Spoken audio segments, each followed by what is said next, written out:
Ready? Going in.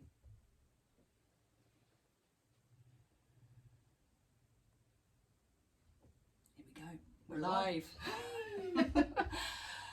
Welcome to Angelic Aurora's first live broadcast. We're a bit late because we've had a little technology teething troubles, as you do. So we thought we would do this and introduce ourselves, introduce the charity and let everybody know what we're about. So I'm Sam. I'm Tracy. And I'm Simone.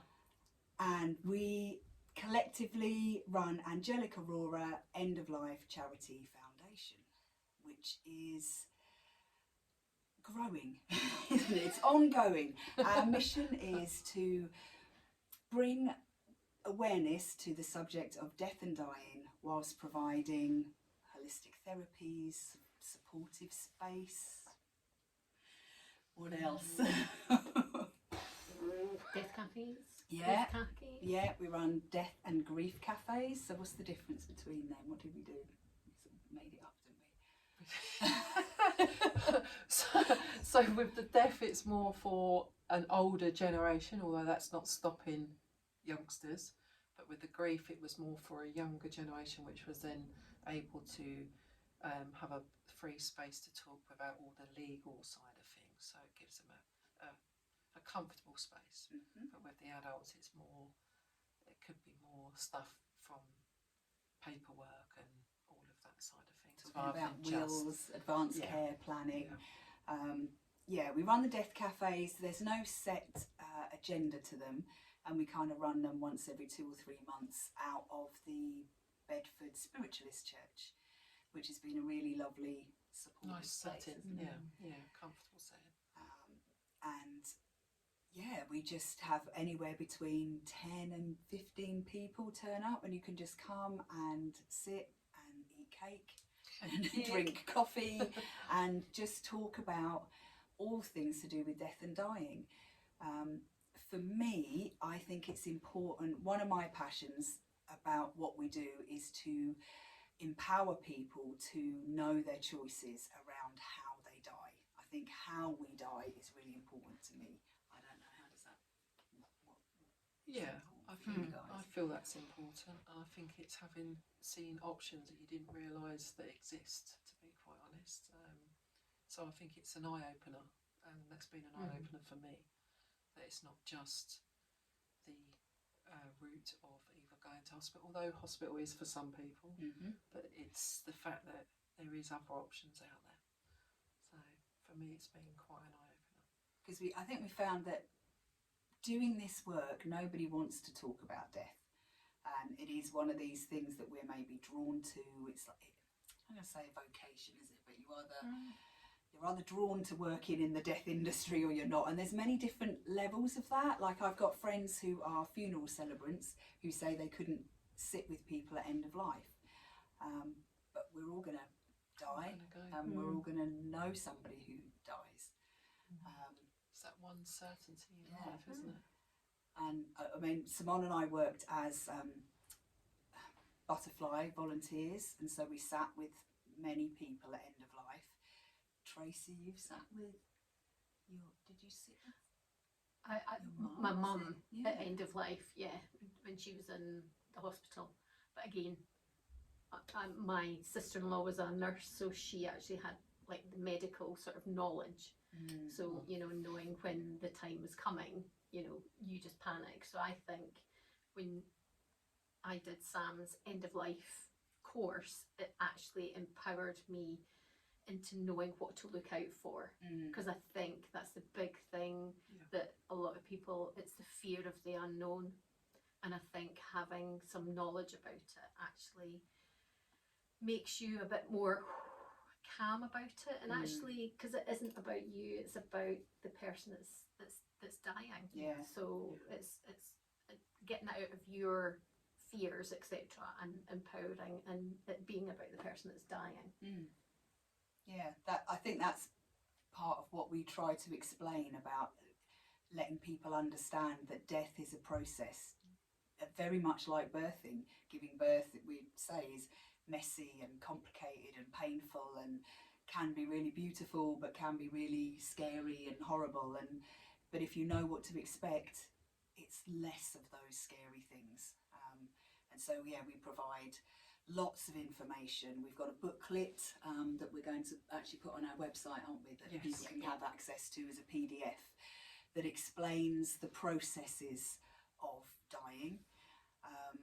And it is guidance, because it doesn't Yeah. matter how much we write down, everyone's experience is unique, isn't it? So we can only, you can guide, but it's, you know, what happens on that time is probably may not be as it is in say 1 to 10, but at the same time there'll be elements of it that you think, oh yeah, I've read that, that's good to know, that sort of thing. That's normal. Like, I mean, you know, you'll have a birth plan, and that's quite spoken about, isn't it? But you can have your birth plan and you can have your set idea, but it can all go out the window.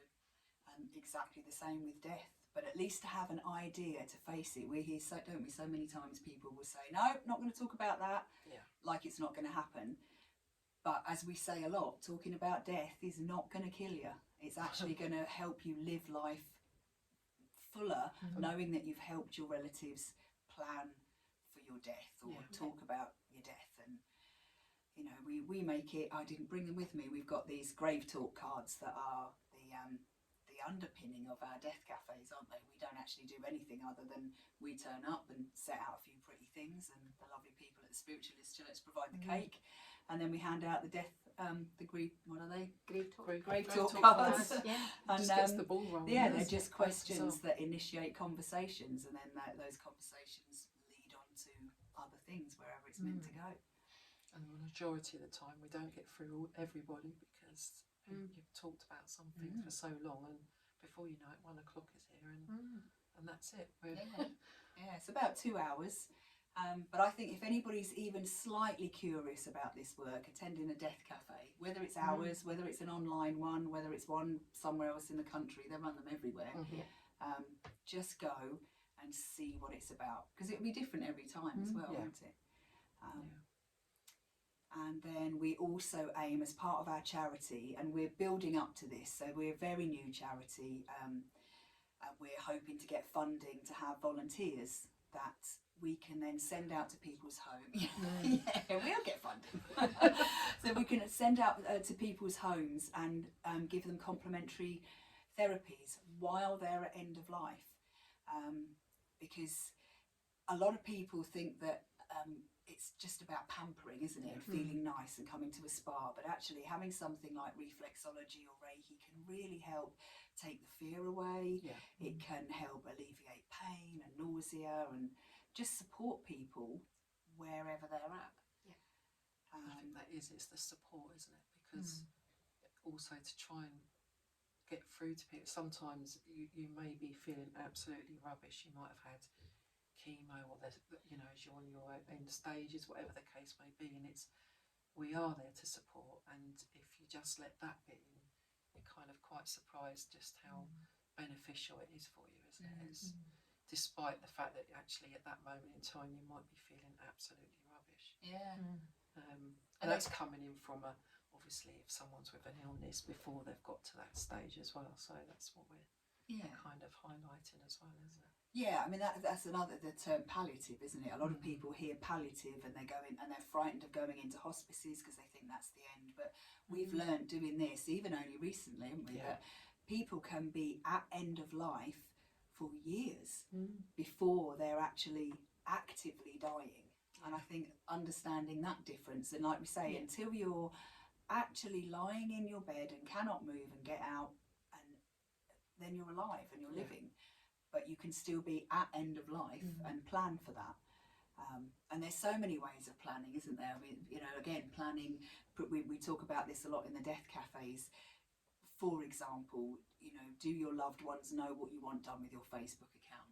Do they know where your passwords are? Just little things like this. It's like a can of worms, isn't it? And you can sort of start opening it and it can become overwhelming. So if you start slowly while you're young, younger you are, you start learning about this stuff. And so the grave talk cards are great dinner table conversation. Have a death dinner party. Talk about that. So I think that's kind of where we're at, isn't it? Yeah, We're a very new charity. Every month, we're based in Bedfordshire, and so every month we have a community charity coffee morning Yes. at the Christ the King's Christ the King Church isn't and it? Harrowden Road. In it's near Shortstown. It's in Bedford. It's the first Thursday of every month, and there's a lot of other charities there. So we're part of, I don't know, maybe 10 other charities that are all there to help the community. And even our eyes have been opened about the things that are on offer for the community that you just don't know about. And tea and coffee. I was going to say there's always a bit of cake. Okay. Yeah. Everything we do is around food, preferably cake. And you can just rock up and have a chat about things. And we find with our stall, because we trained as soul midwives, and we've got our soul midwife banner, and we've got all our lovely pretty fairy lights, and everything looks quite nice. People come up and go, "Oh, midwives," and think we're something to do with babies, and then once we say death, then they're too late. They can't back away. They want to back away. Go, oh. And some people are ready to talk about it, and some aren't. And that's the other thing. We have to meet people wherever they are, and know that it will change.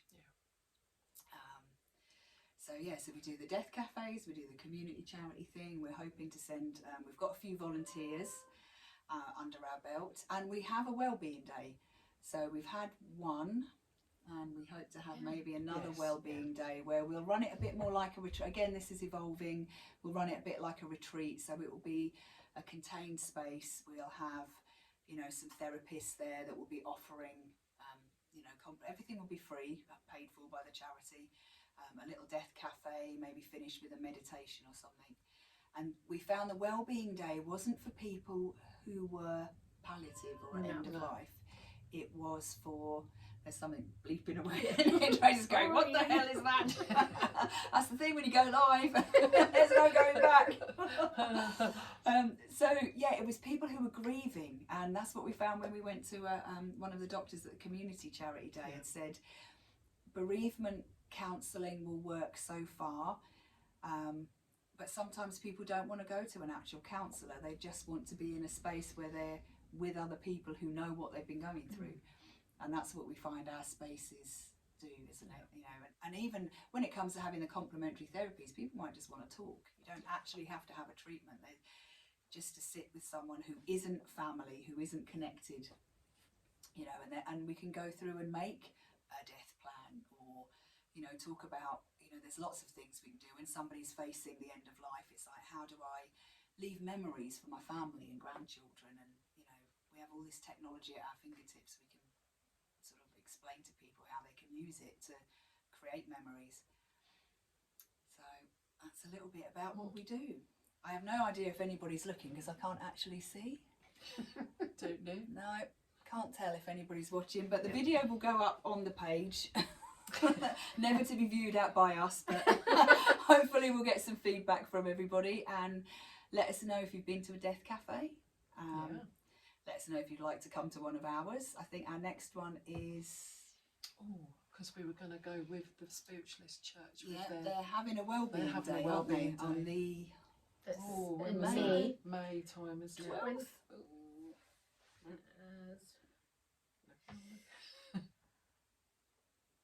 Yes, it's Saturday the 13th and Sunday the 14th.